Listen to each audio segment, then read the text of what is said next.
سابق وزیر اعظم جیل کے اندر ہیں، ان کی رہائی کے لیے آپ کا نام آ رہا ہے کہ آپ کی طرف سے کوششیں بھی کی گئی بہائنڈ دا سین، یا بشرا بی بی جب رہا ہوئی تو اس وقت بھی کہا گیا کہ مولانا نے ایک رول پلے کیا ہے اس میں، اس سوال سے میری رائے یہی ہے کہ میں کسی سیاستدان کے جیل میں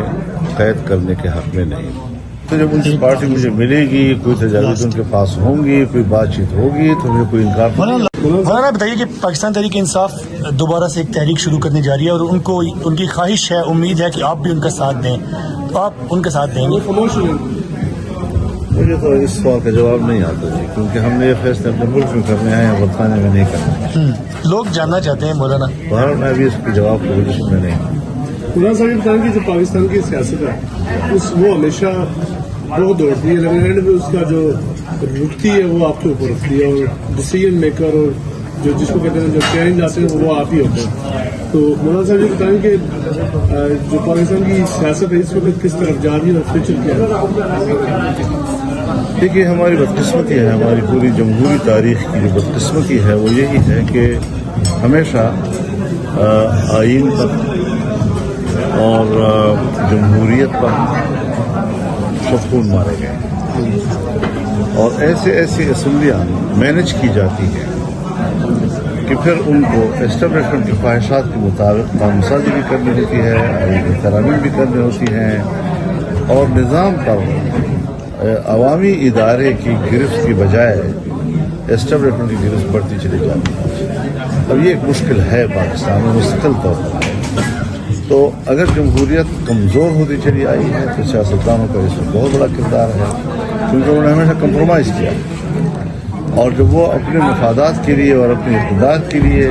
چند دن کے لیے آئے اور وہاں کمپرومائز کیا انہوں نے، تو آئین کمزور ہوا، تو پھر جمہوریت کمزور ہوئی، اور آج ایک بار پھر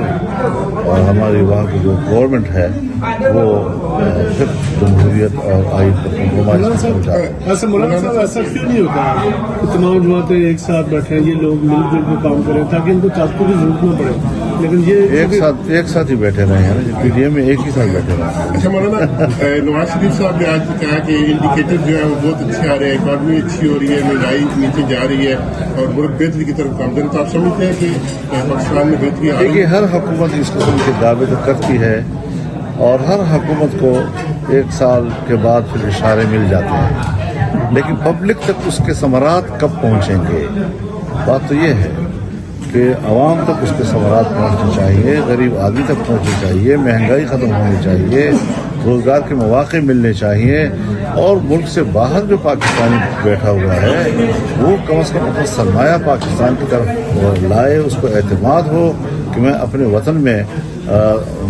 سرمایہ کاری کر سکتا ہوں، میں اپنے منافع کا ایک بڑا حصہ اپنے ملک کو دینے کے لیے تیار ہوں، اور ملک کے اندر جو آپ کا نوجوان ہے وہ باہر کی طرف جا رہا ہے، پاکستان کا پیسہ باہر کی طرف جا رہا ہے، اپنے ملک کے اندر ہمارے پیسے والے لوگ جو ہیں کاروباری طبقہ وہ اپنے پیسے کو محفوظ تصور نہیں کر رہے ہیں، تو نتائج کو دیکھنا پڑے گا، محض دعووں سے جو ہے وہ شاید پاکستانیوں کے جو پاسپورٹ وہ کینسل ہو رہے ہیں، اور جو جسٹس فائز صاحب پہ حملہ ہوا اس کے بعد اوورسیز پاکستانیوں کے پاسپورٹ کینسل ہو رہے ہیں، ان کے خلاف آپریشن بڑے پیمانے پہ ہو رہے ہیں، تو اس کو آپ کس طرح دیکھتے ہیں؟ دیکھیے یہ ذمہ داری تو حکومتوں کی ہے، ہماری خارجہ پالیسی کیا ہے، ہمارے ڈپلومیٹس کیا کر رہے ہیں، اور کیوں پاکستانیوں کو اور ہر شہری کو شک کی نظر سے دیکھا جاتا ہے، اس میں باہر کے ملکوں کے رویوں پر تو ہم تحفظات کا اظہار کریں، لیکن جب میرے ملک کے اندر ایسا قانون پاس ہوگا، میرے ملک میں نیب بنے گا کہ جو پیدائشی طور پر ہر پاکستانی مجرم ہے، ہم جس کو چاہیں گرفتار کر سکیں گے، اور یہ پھر اس کو ثابت کرنا ہوگا کہ میں مجرم نہیں ہوں۔ ابھی دوبارہ وہی قانون پاس ہوا ہے کہ ہم نے پھر ایک بار اجازت دے دی ہے دفاعی قوت کو کہ وہ شک کی بنیاد پر کسی بھی شہری کو گرفتار کر سکتے ہیں، یعنی پاکستان کے اندر آپ کا ہر شہری مشکوک ہے، تو جب ملک کے اندر آپ کا ہر شہری مشکوک ہوگا تو وہ جب دوسرے ملک میں جائے گا تو کیا وہ اس کو شک کی نگاہ سے نہیں دیکھیں گے؟ تو پھر وہ ان کے لیے پالیسی میں سختی نہیں لائیں گے؟ تو کچھ ہمیں خود سوچنا ہوگا اپنے گھر. نہ میں امریکہ کو اس بات کی اجازت دے سکتا ہوں کہ وہ میرے ملک میں مداخلت کرے، نہ میں امریکہ کی سیاست میں مداخلت کرنا چاہتا ہوں. وہاں کے عوام کا فیصلہ ہے. یہ بات مد نظر رہنی چاہیے کہ ان کی خارجہ پالیسی چاہے ڈیموکریٹس کے ہاتھ میں ہو چاہے ریپبلکن کے ہاتھ میں ہو، دنیا کے لیے ایک ہی پالیسی رکھتے ہیں. ملک کے اندر کے سابق وزیر اعظم جو کے بعد آپ یو کے آئے ہیں، آپ کے مطلب یہاں فالوورز بھی بہت زیادہ ہے کہ آپ کی یہاں پہ سیاست ایکٹیو ہوگی، اب آپ کی پارٹی بھی جیسے باقی پارٹیز ایکٹیو ہیں. نہیں، میں یہاں کی سیاست میں کوئی مداخلت نہیں کر رہا. نہیں آپ کی اپنی پارٹی کے لوگ. میری پارٹی پاکستان کی ہے اور وہ پاکستان ہی میں مستحکم ہے اور ٹھیک مستحکم ہے. اور جو باقی پارٹیز یہاں پہ ایکٹیو ہیں جن کے ورکرز مجھے اس سے کوئی سروکار نہیں ہے. مولانا یہ بتائیے کہ سابق وزیر اعظم جیل کے اندر ہیں، ان کی رہائی کے لیے آپ کا نام آ رہا ہے کہ آپ کی طرف سے کوششیں بھی کی گئی بہائنڈ دا سین، یا بشرا بی بھی جب رہا ہوئی تو اس وقت بھی کہا گیا کہ مولانا نے ایک رول پلے کیا ہے اس میں. اس سوال سے میری رائے یہی ہے کہ میں کسی سیاستدان کے جیل میں قید کرنے کے حق میں نہیں ہوں، لیکن یہ کہ اس میں میرا کوئی کردار ہوگا ایسا ابھی کوئی مرحلہ نہیں ہے. مولانا صاحب، سابق وزیر اعظم نواز شریف صاحب آپ کے دوست بھی ہیں جہاں لندن میں موجود ہیں، آپ سے بالکل کچھ منٹ کے فاصلے پہ،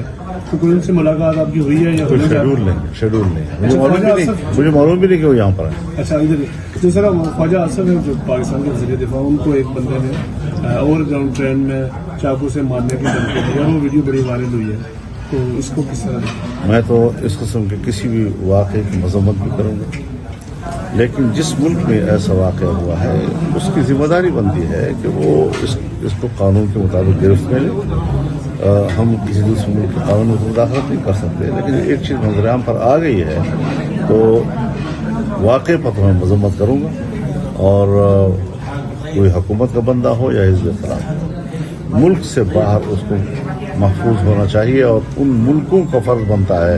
کہ وہ باہر سے آئے ہوئے مہمانوں کو عمران خان صاحب کی رہائی کس طرح ممکن ہوگی؟ کچھ لگتا ہے آپ کو آنے والے؟ یہ تو جب ان کی پارٹی مجھے ملے گی، کوئی تجاویز ان کے پاس ہوں گی، کوئی بات چیت ہوگی تو مجھے کوئی انکار. لاسٹ کوشچن کہ پچھلے دور حکومت میں آپ کو گرفتار کرنے کی بڑی کوششیں کی گئی، آپ کے اوپر نیب کے کیسز بنائے گئے، لیکن کسی کی ضرورت نہیں ہوئی کہ وہ آپ کو ہاتھ ڈال سکے. لیکن ایک سابق وزیر اعظم کو جیل میں ڈال دیا گیا. یہ کس طرح سے ممکن ہوا کہ آپ اتنے پاورفل ہیں کہ آپ کو نہیں پکڑا جا سکا اور انہوں نے جیل میں ڈال دیا؟ آئندہ بھی اللہ خیر کرے.